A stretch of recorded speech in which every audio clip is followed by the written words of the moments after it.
This is the Big Motor Small Blade midweek, post Bristol, pre Vegas podcast. There you go. Yeah. It occurred to us that there was a whole lot of stuff that we did not talk about. Doing some housekeeping. We decided that at the track, we'll leave that for at the track, and then the actual race content, we need to take some time, digest things, and actually get some info on what's going on, because we had no clue what the hell went on have that damn race. Vegas, Bristol, the playoffs, Kyle Larson stuff, things, tacos. What's up? Well, let's go ahead and start with the first thing on the itinerary here. Our buddy Jarrett Lundberg, the Iceberg, he made a video this week, or today, literally, as we're recording this. I don't think it'll be today as this video goes up, but today as we're recording this, Monday, about whether or not Bristol should be the championship race. You and I have some feelings about that. I figured it was worth discussing. Yeah, there's a big debate about whether Bristol should be the championship race because it had one barn burner. I mean, not just one barn burner race, but that's the thing, is Bristol is a great racetrack, right? It shouldn't be the I think you should leave Martinsville, Bristol, Daytona, Talladega, and any road course out of the championship, final in race. The Southern 500. I'd even be okay with Southern 500 just 1 year or something. But the championship race has turned into such a, 4 guys are in it and everybody else just tries to stay out of the way. Yeah. And it's and that's the thing. I feel like it's almost too many things can happen. And that's why you want to keep it off some of those other tracks. I feel like you want to keep it at maybe an intermediate style track or something. It's what makes all those races special, but would not make it a very good championship race. Yeah, because Bristol, how many guys? I mean, we had Larson, we had Hamlin, we had Harvick, Elliott. There were comers and goers. You're not going to have that if it's the championship 4. It's not going to be as exciting because everyone's going to be on their toes trying to stay out of the freaking way, trying to stay out of the battle. So I don't think it should be. I don't think it needs to be. It's its own special thing. You don't have to make another thing just because it's already special. You don't have to make it more special, yeah. But I'd argue it wouldn't even make it more special. It kind of not tainted, but it would take some away from it. It's almost like an oversaturation in a sense of it. And I don't think it'd be a good move to make it the championship race, which they're not. I would hope they can't move it to November. I don't know. The casual race fans probably like, yeah, let's freaking do this. And most everybody else is like, nah, so it's not. So it'd be one thing if we had a season-long championship like we used to, because the main championship battle more often than not will have already decided itself, and it could still just be what it is, its own race, the Bristol night race. But the way it is now, with it being last race championship, it wouldn't be as good as people think it would be. I don't think. Yeah, and that kind of leads to what we're talking about next. Is it's the Bristol night race. It's its own entity. It's its own special thing.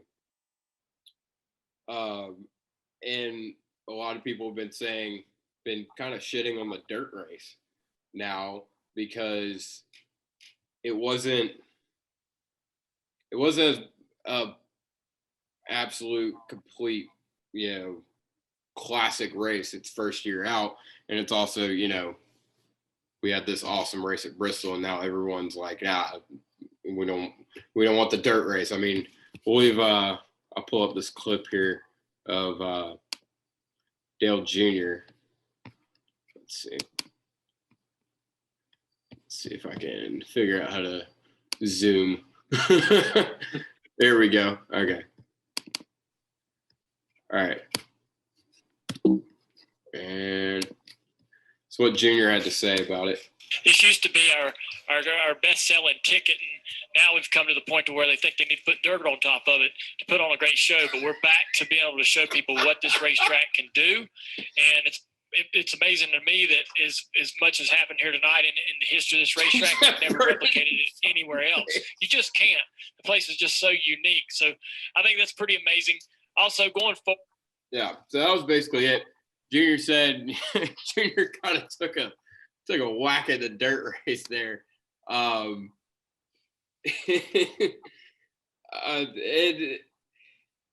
don't know. I'm cool with the dirt race being its thing.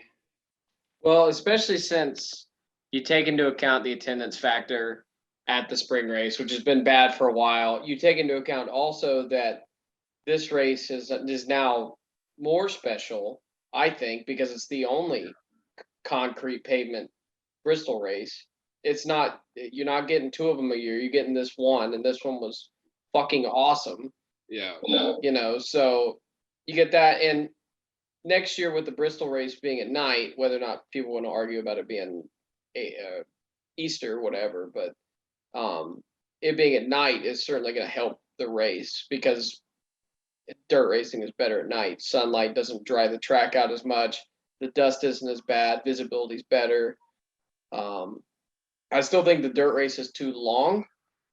I think 250 laps on dirt, unless every time you do one of those stage breaks, you kind of redo the dirt, which is what I was hoping they'd do last time, but they didn't do until the last stage. Yeah, I mean, if they did that, it'd be a whole lot better race. But it's basically like 3.5, 4 races in itself.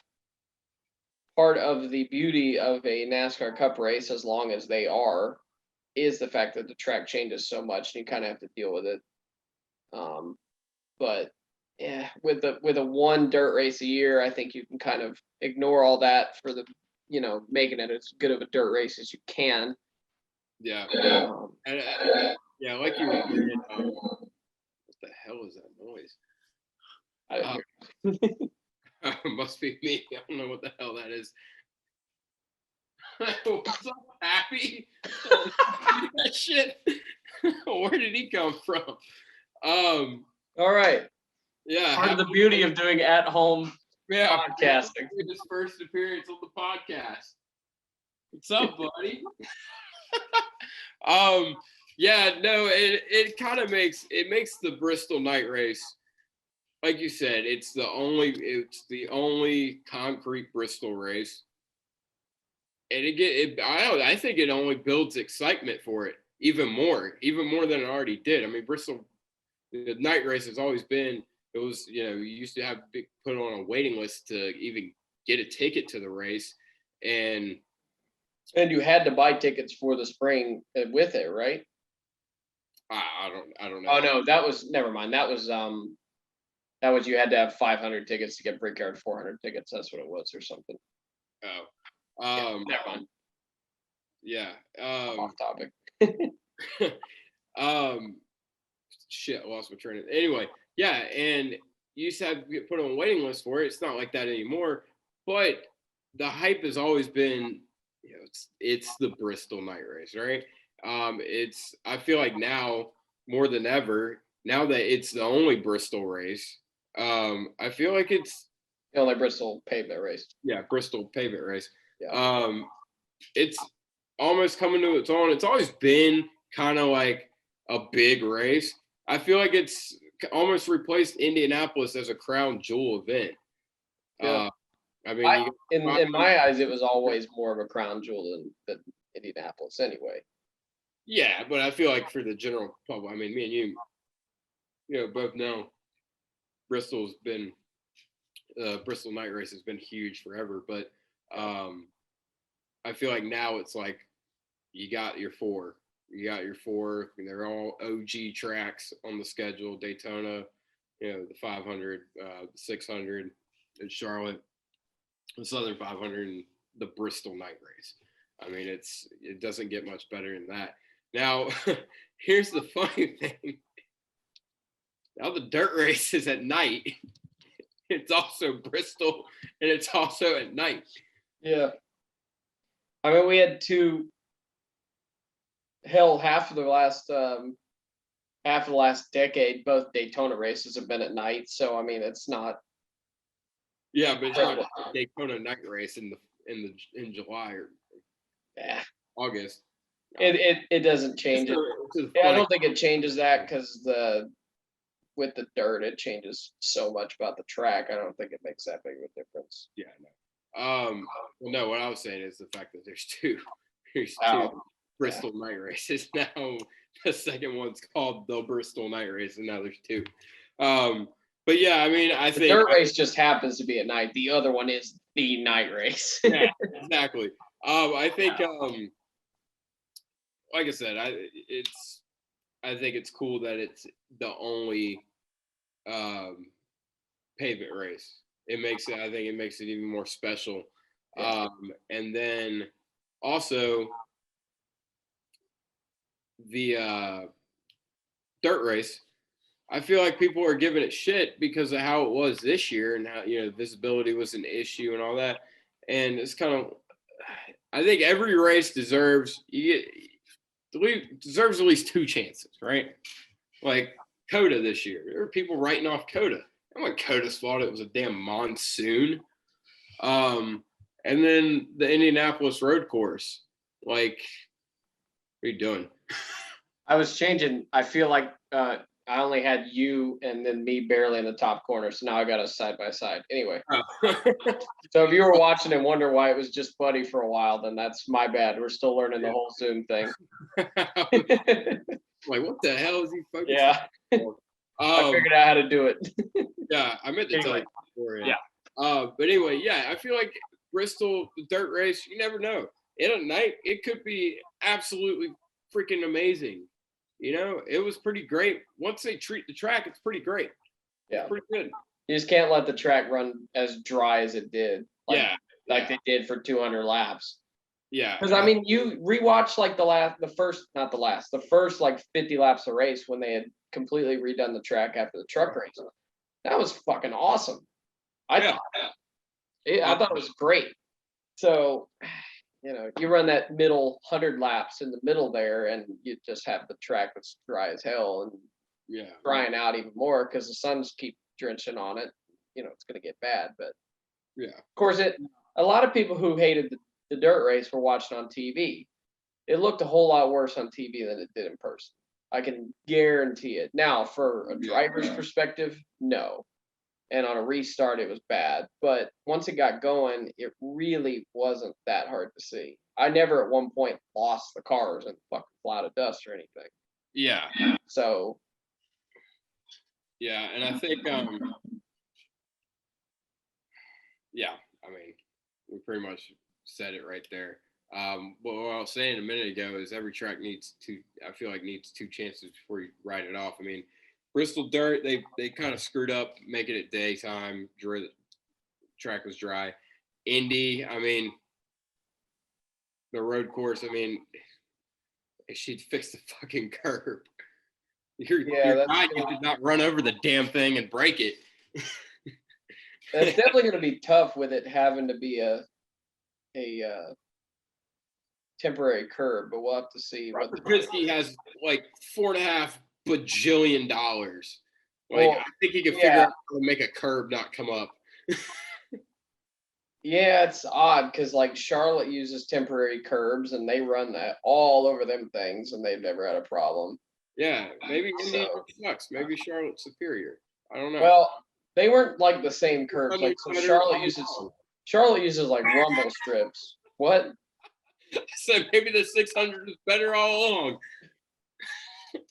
Yes, the 600, the greatest race. Yeah. Definitely not the only thing going for it is the fact that it's 600 miles.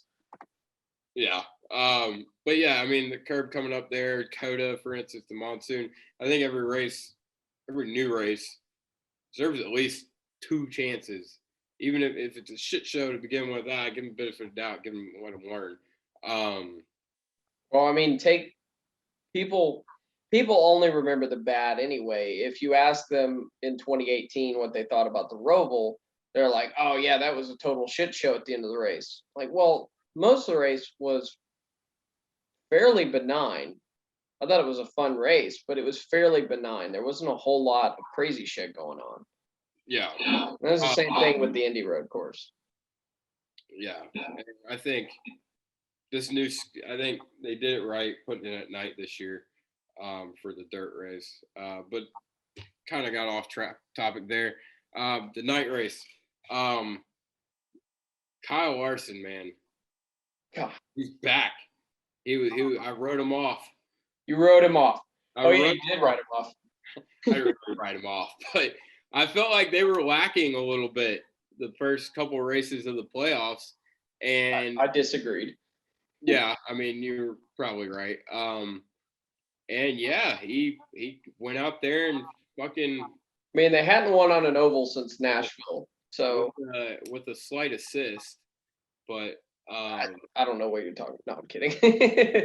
Definitely an assist.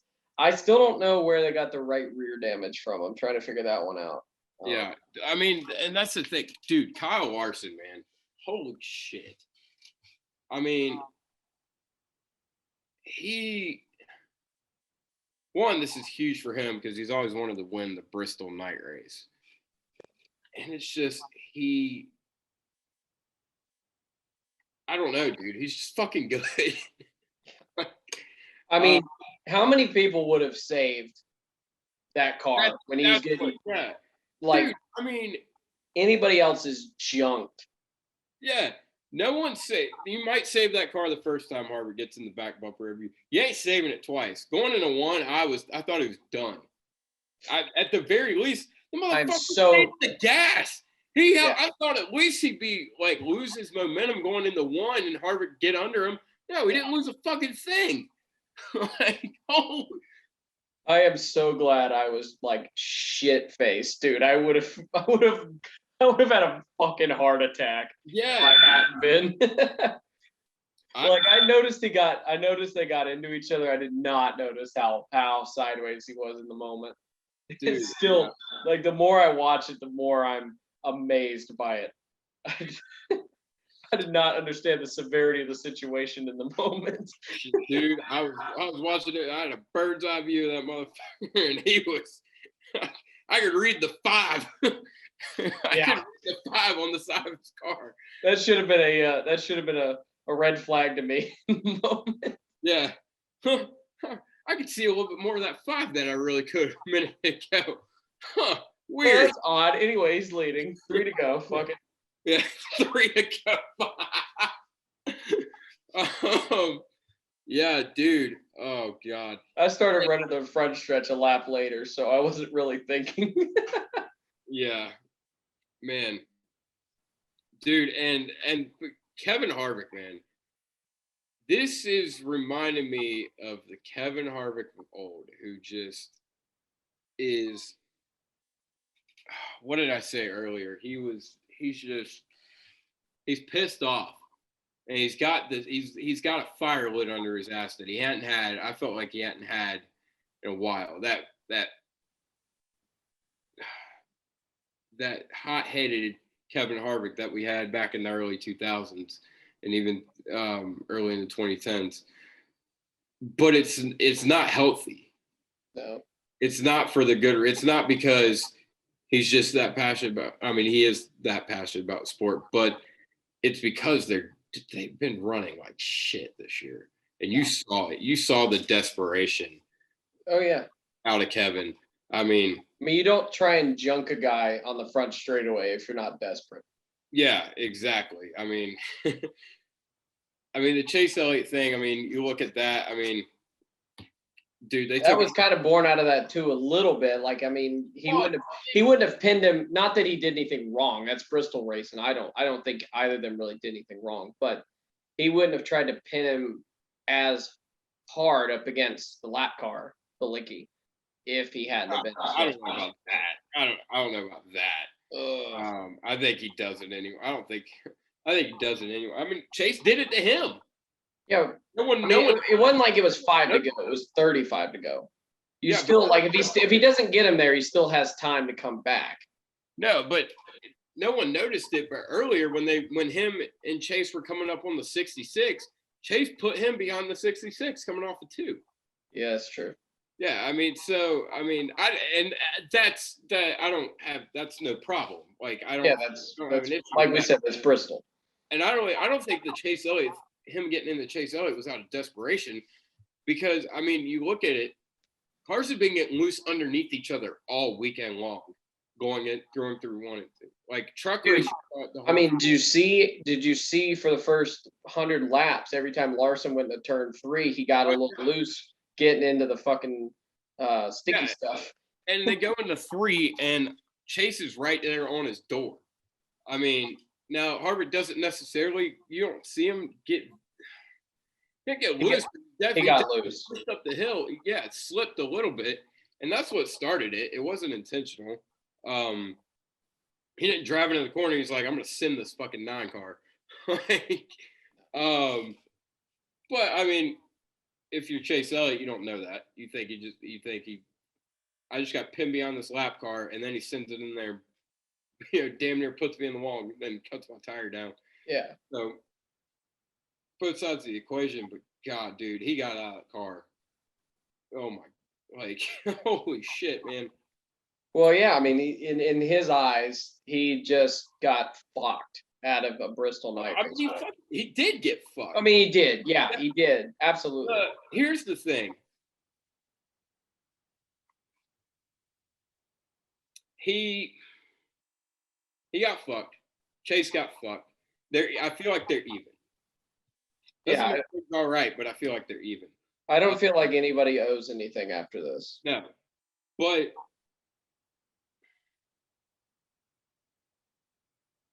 I don't know. That was just. And it stings like hell in the moment for the both of them, obviously. Like it burns. And if they're not nobody, Here's the thing. Chase tried to cut his tire down going down the backstretch. Fair game, fine.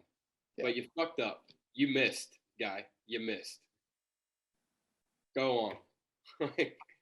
Let bygones be bygones. Like, I don't know. I still think him just backing Harvick up to the 5. I don't know. But yeah, I mean, but it's not like that's the first time we've seen that this year either, though. I mean, I guess look behind me. I guess my opinion is not going to really matter in the moment. I do want to play Harvick's his little clip. I wish I hadn't been so preoccupied running down to the front streetway when this was going on. This is everybody in the fucking mom's heard this, but I just want to play it for. God damn, I'm ready to rip somebody's freaking head off. That's a Kevin Harvick that we haven't seen in years. Yeah. I mean, he's pissed, man. He's pissed. He's frustrated. And I think a pissed off, frustrated Kevin Harvick. He was already pissed and frustrated. But I think especially now, coming that close to a win and the way he lost it, that's dangerous. That's dangerous for the field. Unfortunately for Kevin is they still, if he's going to take that being dangerous and actually use it, they're going to have to figure something out in the 550 races. Oh, yeah. Yeah, I think his only shot is really the 750. I mean, he's run okay at the Roval. He finished 11th last year, but other than that, he had 2 top 10s and damn near won in 2019. Should have if it hadn't been rigged for Chase Elliott. All right, well, we're not getting. I just want to remind all the Elliott fans that he did get fucked out of the Daytona road course, but he got given the Roval in 2019. So just keep that in mind. Yeah. He can still eat a bag of dicks, but I loved him for 1 week. There goes Seth going on a soapbox or something from 4 years ago. 2 years ago, but whatever, Whatever. What I mean. Well, it was hilarious that weekend because we were. Guys, shut up! It was 2 years ago.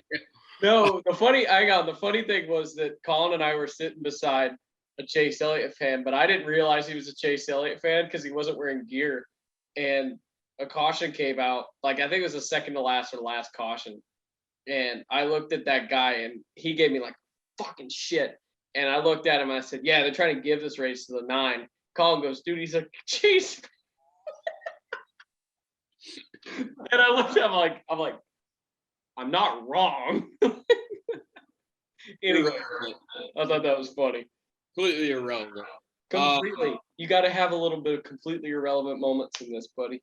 Oh Jesus. But yeah, I mean, Harvick. Anyway, let's now that we've gone on the soapbox, let's talk about the controversial thing we've got to talk about, which is how we kind of think that current Bristol, the way it is now with the traction compound, it's almost as good as old Bristol.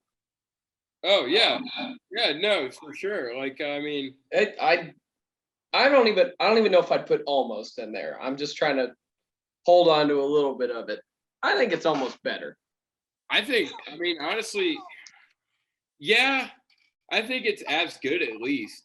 And I think here's the thing. I think people don't realize aero still comes into play at Bristol with these cars.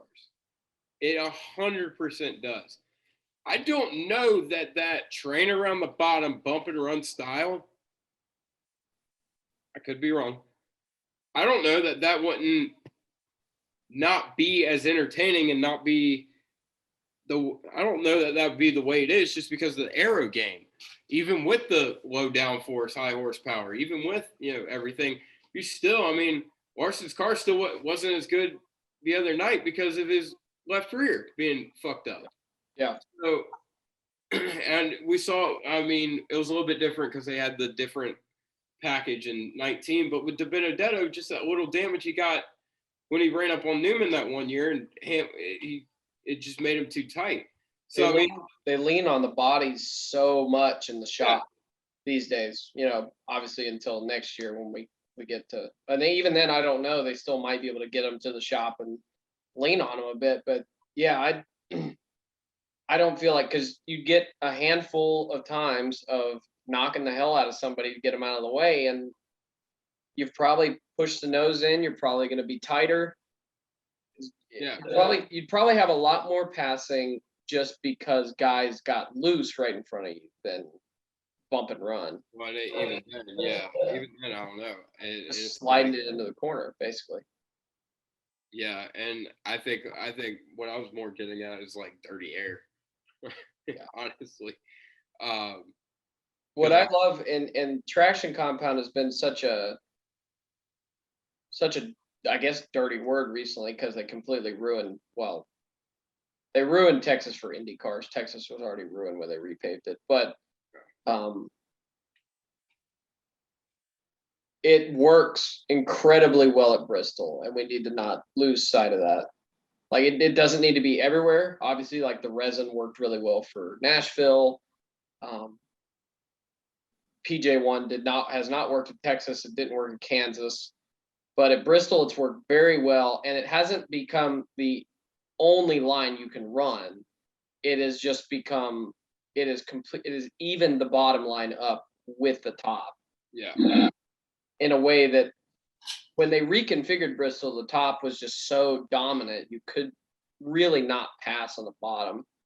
And then they tried to grind off the top, and then that made the top better for that one race, which was really weird. Well, it made it better for like. Maybe it was just like that one year. They added the resin down. In 2012? Yeah. They added resin. No, what I'm saying is the top was dominant from that race in 2012 on, pretty much. Well, it was dominant before that. Well, I know, but it became the top is like the, oh yeah, I got what you're saying. Kind of bump and run. style. It was, yeah. Yeah.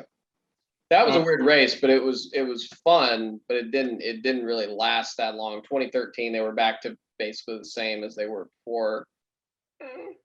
Not as bad, but the same. And I understand the frustration with that kind of racing because it's multi-groove, but you gain everything on corner entry on the bottom, and then as soon as you get to the corner exit, it's over. Outside's won by half the straightaway, just about. So with the traction combat of Bristol, it's still volatile to an extent. Like I don't know how many times I saw Larson slide it off into 3 and get loose as soon as he hit the compound, but he made it up on corner exit. Well, and the thing is, his car might not have been working as well on the bottom. Harvick's car was working about as good as anyone's on the bottom, if not the best out of anyone. Just about, and they had to work on that too. Early in the race, they couldn't really pass on the bottom for a while. Yeah. But yeah, they worked on it and they got it. What are we moving on to? That's all I've got written down. That's all you got written down? That's all I've got written down, yeah. Okay. All right. I guess we'll just move into the playoffs. Okay. All right, cool. All right, so now that Bristol's, over, done with, we have a brand new rivalry that's upon us. So we'll see how that spawns from here. But we also have 4 guys that are out. We have Michael McDowell done, which, shocker. Everybody's shocked, buddy. Yeah. Eric Almirola out, another fucking shocker. Oh. Let me pick my fucking jaw up off the floor. And then Reddick out. I had him in. You had him out. That was a toss-up for me. I thought he was going to be a whole lot better at Bristol. Yeah. And Kurt Busch. I mean, good Lord. I predicted that, and even I'm still a little shocked. Yeah. I expected him going into Bristol. I mean, he was on the cut line. I figured, all right, well, he'll make it then. But I'm just surprised, as good as they were at Darlington and as good as they were at Richmond, until the contact. They came out, they were dud. I don't even remember Ross Chastain at all. Yeah. What was Ganassi? That is quintessential Ganassi. They're leaning on Kyle too much, man. They're leaning on Kyle too much. They took that setup from Darlington and like, oh yeah, this will work. No, they probably, yeah. They probably brought shit cars to Bristol. We're like, all right, well, it's all right. We've always run well here. That's because we have the greatest driver in the world behind the wheel. Yeah, they just didn't.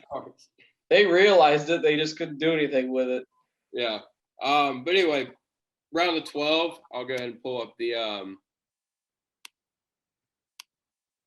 playoff grid.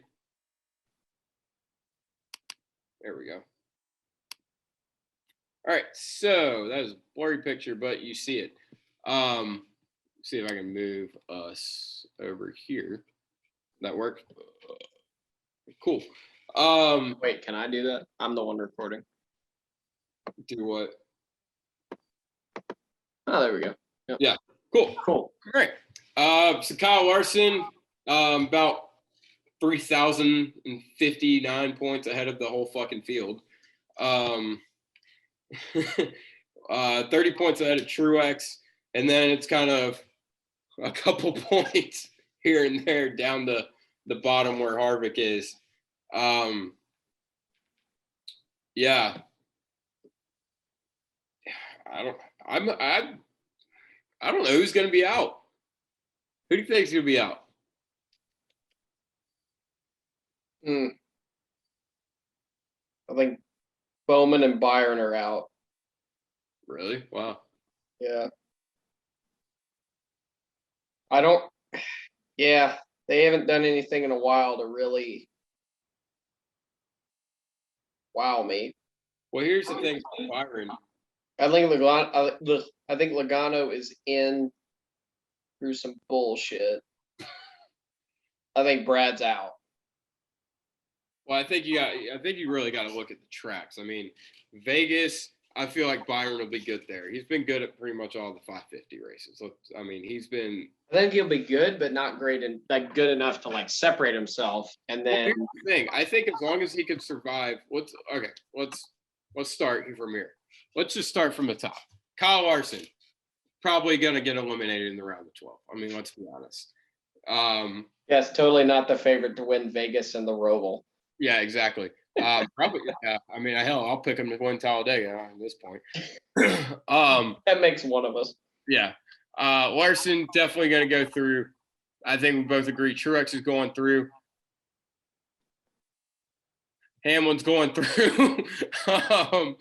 Kyle Busch. I think Kyle's going through. I think Chase is going through. Oh God, yeah, never mind. Yeah, Kyle Busch is going through. Yeah. I think the guys that are. I don't know if Kyle's even going through. Chase might be a squeaker. All right, let's take it from the top. Blaney's the first one I feel like is questionable. He's really good at Talladega, though. Okay.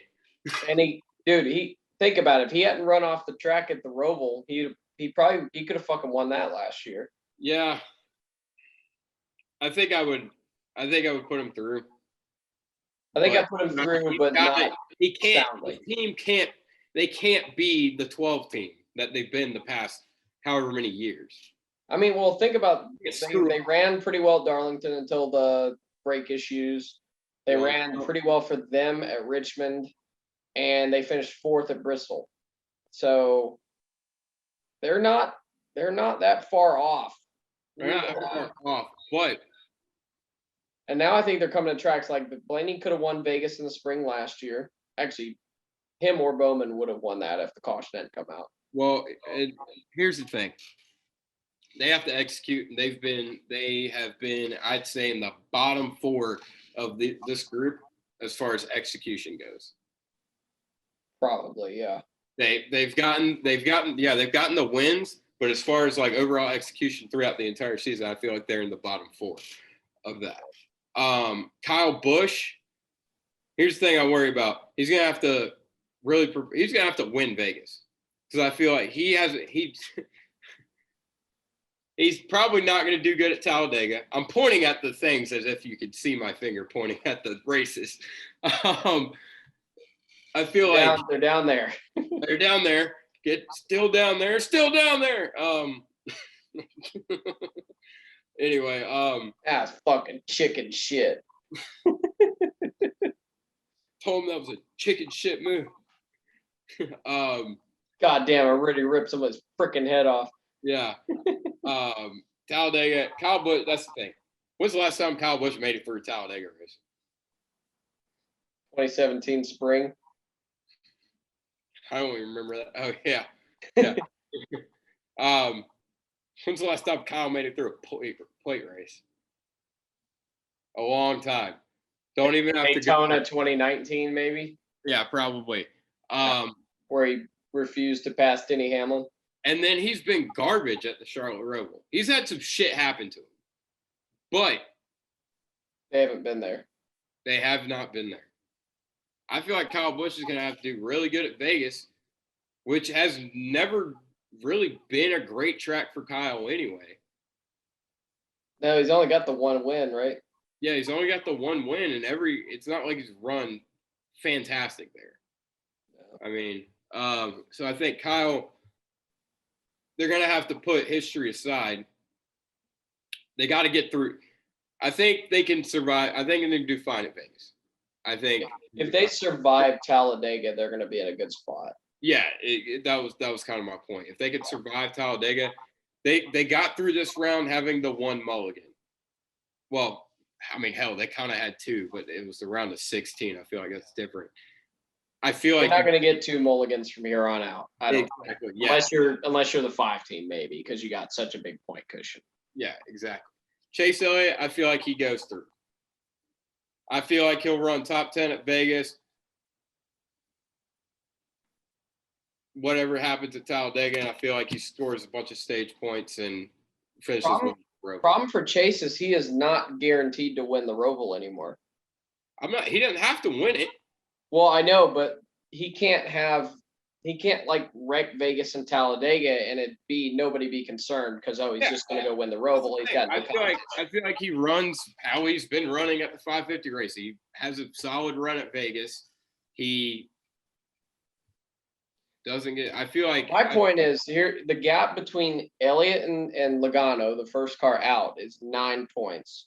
He has a so-so run at Vegas, gets wrecked at Talladega. Yeah, but they're on the outside looking in. Yeah, but you could say that about anybody.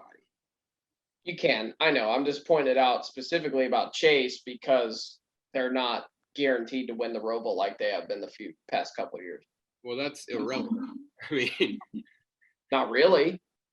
I mean, if coming into this season, everybody would have penciled in Chase Elliott as Charlotte Roval winner from the beginning. And now Larson's won 2 road course races. He would have won at Coda if the rain hadn't came down so hard. He would have won Indianapolis if the curb hadn't come up. It's irrelevant. Hell, that could happen to Kyle Larson could go out and blow an engine on lap 1 at Vegas, wreck at Talladega, and have something happen at the Roval, and we're talking about the same thing. As far as like history-wise, you got to look at it. I mean, he's probably going to run top 5 at the Roval. He doesn't have to win. Yeah, no. I mean, I think he runs top 2. Being completely honest. Now, Alex Bowman. They haven't shown they won Pocono, but 550 races have not been their friend. I feel like. No, they've got two 750s, and then Pocono, which he got really lucky to win. Instead, he got it with a 12th place car at Pocono. I mean, they had to stay out on pit strategy to even get in that spot. Yeah, exactly. And they've been very inconsistent on 550 races. I don't like their chances at Vegas. Talladega, I feel like you got to assume you're going to wreck, right? Pretty much. Yeah. He's run good at the Roval. He's been one of the better guys at the Roval. What? I didn't say anything. Oh, you made a face. I thought you. I always make a face. Yeah. Dim the brakes. Dims the brakes. I got Bowman out. You got Bowman out?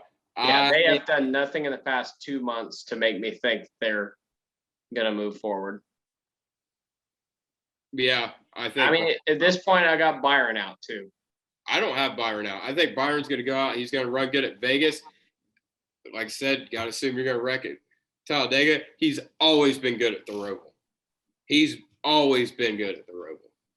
won the pole there. Didn't he win the pole there the first year? Yeah, I think so. No, Kurt won the pole the first year. No. Did he? Yeah, Byron won in 19. Byron's run really well at the Roval. He's got 2 solid tracks for him. I feel like he's kind of in the same boat as Chase Elliott. He has a solid run at Vegas, and he has a solid run at the Roval. And enough guys have issues at Talladega, he's probably going through. I think Logano or Keselowski have to win Talladega to be in. I don't know that the Logano does. Definitely Keselowski. Yeah, I feel like Logano's been strong enough everywhere else. I feel like Brad's the one who I keep forgetting Brad even won a race this year, but it was Talladega. Yeah, it was Talladega. I think Joey's probably in. I think Joey gets in. Just because they've been consistent. They haven't gotten stage points, they haven't gotten the wins, but they've been consistent. I mean, they always kill everyone with consistency, and that's how they get through these things every year. I think Bell is definitely out. Well, hold on. I'm getting there. We're getting there. I got Brad. What have you done for me lately? I mean, and by lately, I mean all season. Yeah, not a fucking thing. I think Brad is probably out. I had him getting out in the round of 16. That was a little bit bold and didn't pan out. But I think unless he wins Talladega, I don't really see him winning Vegas. I don't see him winning the Roval. I see a Hendrick car probably winning Vegas. That one all the way at the top. I see a Hendrick car winning Vegas, probably the 24, 9, or 5. I don't see the I don't see the 48 winning. I don't, because the 9, the 5, and the 24 have all been there all season on the 550s. Bowman's been the odd man out for the most part. Yeah. Now, Charlotte Roval, I have the 5 or the 9. Yeah. So Brad's gonna have to. I think he's gonna have to. Unless, I mean, you never know. A bunch of guys could wreck at Vegas, but I think he's gonna have to. He almost has to rely on Talladega, which is something no one really ever should have to do. But I mean, if anybody were to have to do it, Brad would be the best at it. But still, yeah, still Talladega. I feel like he's one of those guys like Dale Jr. who, if he had to go to Talladega and had to win, he's the guy who would want to. Yeah. Which I think in 17, he said, we need to win. We have to win this race. And they did. And 14. And 14. Yeah. 17 specifically. Well, 17 wasn't a cutoff race. So he told his team, we have to win this race. Yeah, no, 14 was a cutoff race and he had to win. I just mean 17 is when he actually said it. Yeah. Yeah, he said. He said. You said that shit. You said it. I heard you. Fucking heard you say it. Christopher Bell, I mean, I think he's done. I think he's out. Yeah, great job, bud. You got through the round of 12. You still don't know what a lane and a half is, but you got through the round of 16. Yeah, round of 16. I think the last spot is going to be between Harvick and Byron. I think Harvick's out. You think Harvick's out? I think. Yeah. I think these colors don't rhyme. They don't rhyme? Yeah. I don't think he runs that. I think he runs like 12th at Vegas. Maybe 8th. Somewhere between there. Yeah. I think chances are he gets taken out at Talladega. And I think he runs fine at the Roval. 8th to 12th at the Roval. And it's not going to be enough. Yeah. I agree. Yeah. So who do you have? Out? Yeah. I've got Bowman, Keselowski, Bell, Harvick. Okay, so we got the same 4. Yeah. You think Byron's going through? I can barely. I think Byron's can just barely do enough at the Roval to get it done. Another thing you got to remember about William Byron. Fuck William Byron. Yeah. Yeah. Holding hands with Aaron Blaney. Yeah. Shit. Baby Jesus. Fuck. Fucker. Fuckers. And yeah. I guess we'll stop screen sharing there. Yeah. I think that's a fair pick. I feel like despite all the shit that went down at Darlington, we got we got the 4 guys getting eliminated that probably everyone thought. I had a couple different guys because I expected a little bit more bullshit chaos. I don't know. Did anybody expect McDowell to get out? No, but seriously, I think everyone but the one McDowell fan in the world that's only a fan of his because he won the 500 expected to get through. I think Landon Castle has as many fans. I think Landon Castle probably has more fans, and that's saying something because Castle's never wanted. Possibly. We did see a Jeffrey Earnhardt fan at the Xfinity race at Richmond. They exist, guys. They exist. Fuck you, Jeffrey. Vegas. Who you got? Well, if we were there, I'd pick Martin Truex Jr., but we're not going to be there. So it's a new round. It's a new round. I don't think we explained this to the people. What we're doing with these picks is, I mean, obviously we're pretty much picking all playoff guys. Yeah, no. Otherwise, I'd pick Ross Chastain. Okay. But what we've done is you can pick a guy only once per round unless they win. Then you can pick him again. And I could have picked Denny, or because I picked him to win it. Darlington. So that's how it's working. Who you got in Vegas? I have got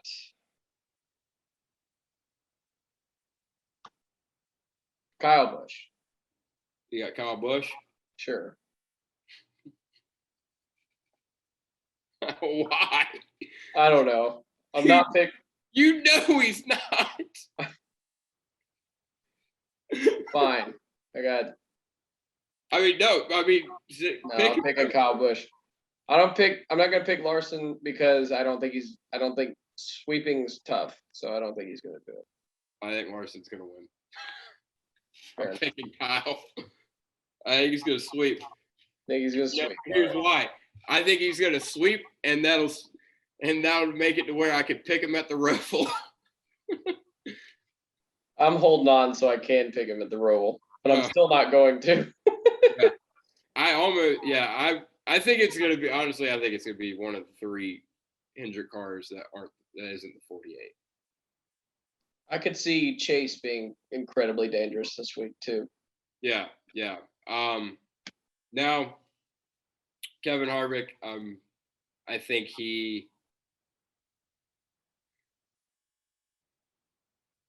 if he could just step it up a notch and have one race like he did at Bristol, I think he might could squeak through. I think he pulls a Kyle Busch. He's out in this round, and then he wins Texas. At the Roval. He wins Texas and then jumps Chase Elliott at Martinsville. Style jumps Chase Elliott at the Roval.